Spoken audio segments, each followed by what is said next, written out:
What's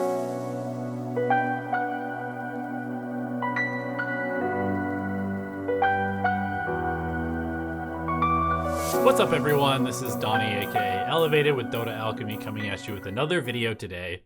And this one is going to be about a very requested topic, which is drafting. And in this one, I'm not going to tell you what exactly to draft in specific situations, but we're going to talk about how to come up with your very own hero pool and how that can help you draft in games of Dota 2. So basically, what I wanted to talk about is sort of how I built my own hero pool in the current meta.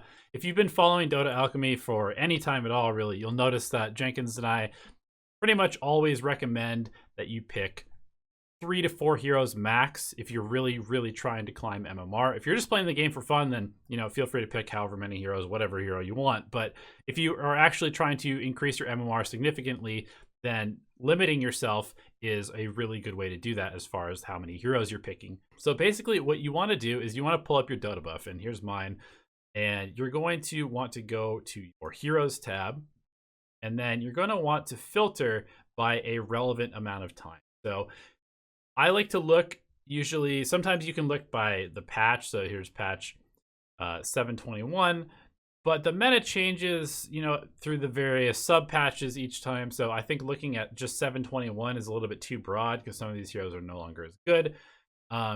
So I like to just usually sort by either a week or a month just to check on my performance. So let's go ahead and sort by a month because that's been about since 7.21D came out. So basically what I'm looking for here is I'm trying to find some outliers. I want to find heroes that I've picked a significant amount of times with either a very high win rate or a very low win rate. And that's important because you need a sample size to get a good feel of whether a hero fits you or fits the current meta. Because if you have a hero that you're winning a lot with and picking a lot, then it obviously means that you understand that hero in the current meta quite well, and you should just be looking to pick it as often as possible if your goal is to gain MMR. If you're losing a lot of games on heroes that you're picking a lot, it could mean that either the hero is not that strong in the current meta, maybe you just don't understand the hero as well as you think you do, or it's possible it just doesn't even fit your play style. And the heroes with low win rates that you've been picking a lot should either be practiced a lot more or potentially just removed from your hero pool for the moment. Maybe they'll come back into the meta later and you'll still have plenty of games and experience on them to pick them up quickly at that point. So using my heroes as an example, we can see that a couple of the outliers are things like Lion with 10 games picked, 80% win rate, Spirit Breaker 7 games picked with 71% win rate, and Drow Ranger 5 games picked with 80% win rate as well. Those are all good win rates, and as far as how many games I've played this month, they are somewhat statistically significant.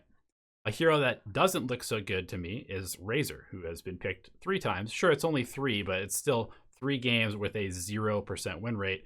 And Sven, who's been picked 4 times and only with 1 win. And this is even more significant to me because Sven and Razor are both heroes that I enjoy playing and have had good success on in the past, but clearly I'm not playing them very well at the moment, or maybe just not playing them in a way that fits the current meta very well. So right off the bat, I'd probably cut Sven and Razor out of my hero pool until either I have watched some replays of pro players playing them or gone back and watched a bunch of my own replays and figured out what mistakes I'm making.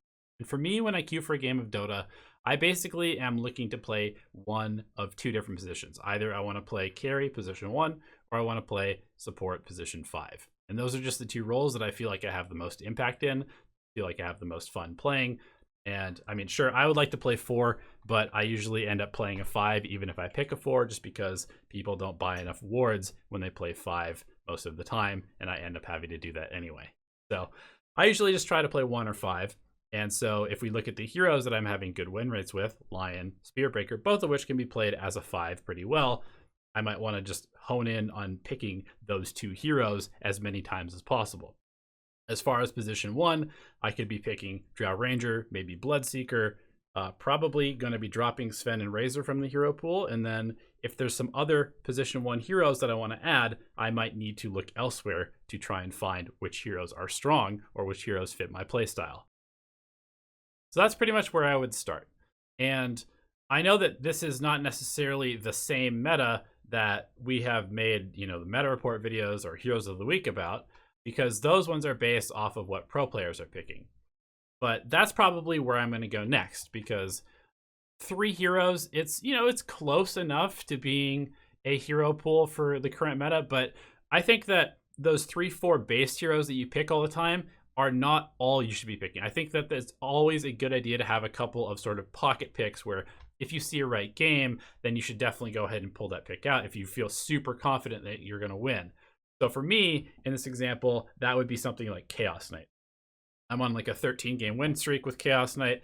I basically only pick him in specific games where it seems like it's going to be a good Chaos Knight game, and then I basically win every single one of those games. And so having a pocket pick that you're very comfortable on is also a really good idea to have in your hero pool. So I would say 3 to 4 base heroes across 2 roles, plus maybe 2 or 3 pocket picks for each one of those roles. But that gives you at least some variety as well, because I know as somebody who's been playing Dota for a long time that it can get really, really boring just picking the same hero over and over and over and over again. Okay, so this is my next source of sort of inspiration or information, and that's Dota 2 Pro Tracker. I'm going to go here if I am looking for maybe some other heroes to add to my hero pool, or if I'm trying to gather information for, let's say, the meta report or heroes of the week, or if I just am bored with my hero pool and want to know what other people who are better than me are playing.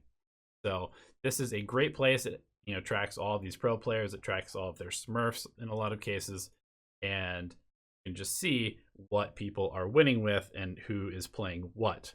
Morphling is a hero that I definitely would like to learn at some point, or learn better than I currently know.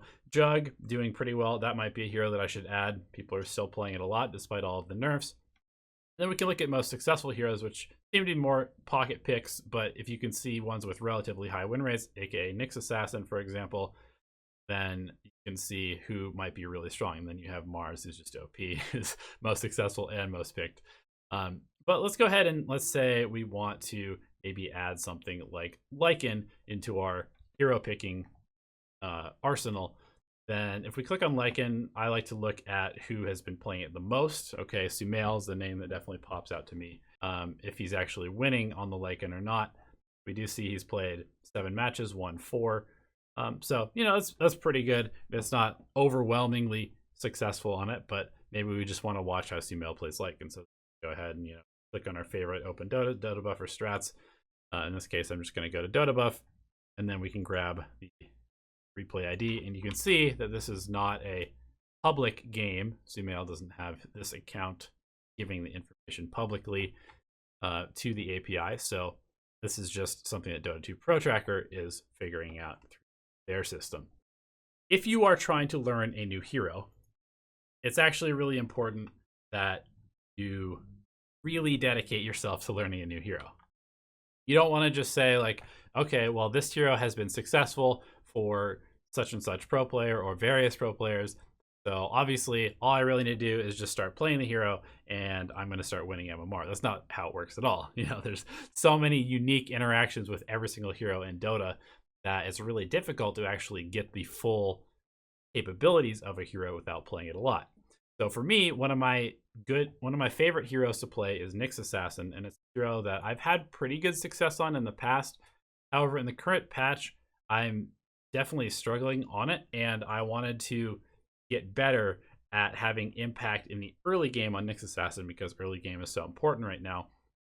And so what I started doing is I basically just first picked Nyx every single game for about 2 or 3 days. That's why I have the most matches played on Nyx and also a, somewhat lower win rate. And this is something that I think is really important if you are trying to add a new hero to your hero pool, is that you just pick it. You just pick it, because that's the only way that you will know if you actually are going to gel with the hero's playstyle or really enjoy playing the hero, is if you just play it over and over and over in difficult games. And, if you're first picking a hero every single game, people are going to counterpick you. And that means that you're going to be playing hard games. And so if you can figure out how to beat those hard games on a hero, and suddenly you're having fun even in hard games, that hero is going to be a very good weapon for you in your hero pool. So obviously Nyx Assassin is a hero that has been having pretty good success in the competitive scene. and I wanted to translate that to my pubs, and it hasn't worked out completely well, but at the same time, I now feel much, much better on Nyx Assassin at all stages of the game than I did before, because I played 16 games this month on the hero, and I watched a bunch of replays by GH and various other really, really skilled 4 players. So really the last thing that I wanted to talk about is that when you're coming up with your own hero pool, it's important to kind of think about it as your own personal meta, because Jenkins and I have both talked about this in previous episodes of Alchemy Answers, I believe, where we would watch somebody super sick on anti-mage play the hero, and it would inspire us to go play anti-mage, and we'd play it a couple of times and realize that the way that you have to play anti-mage just doesn't really work with how we think about the game or play the game. And sure, you can definitely work towards something. If you suddenly want to just, force yourself to be a mid player, you can definitely grind games and grind mid heroes.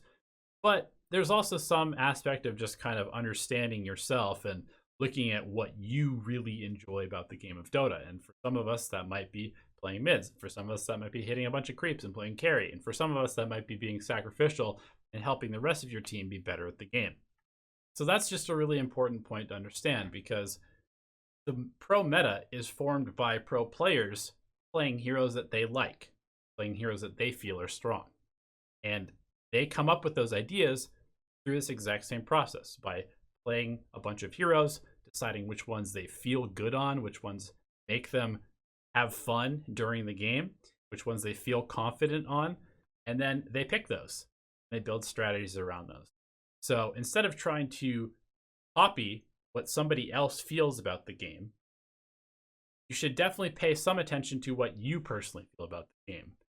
Just because some professional player isn't picking a hero that you really enjoy and are consistently winning on doesn't mean that the hero's bad in your personal meta, at your personal MMR. That's all I really wanted to say, is set the game up in a way that you are going to enjoy it the most. And usually that means playing heroes that you have fun on and win a lot on. And just go out there, make your own personal hero pool, go win those games. Good luck, have fun, and we'll see you in the next video. Hello everyone, and thank you for watching the video. We genuinely appreciate your time and attention spent with us here on the YouTube channel.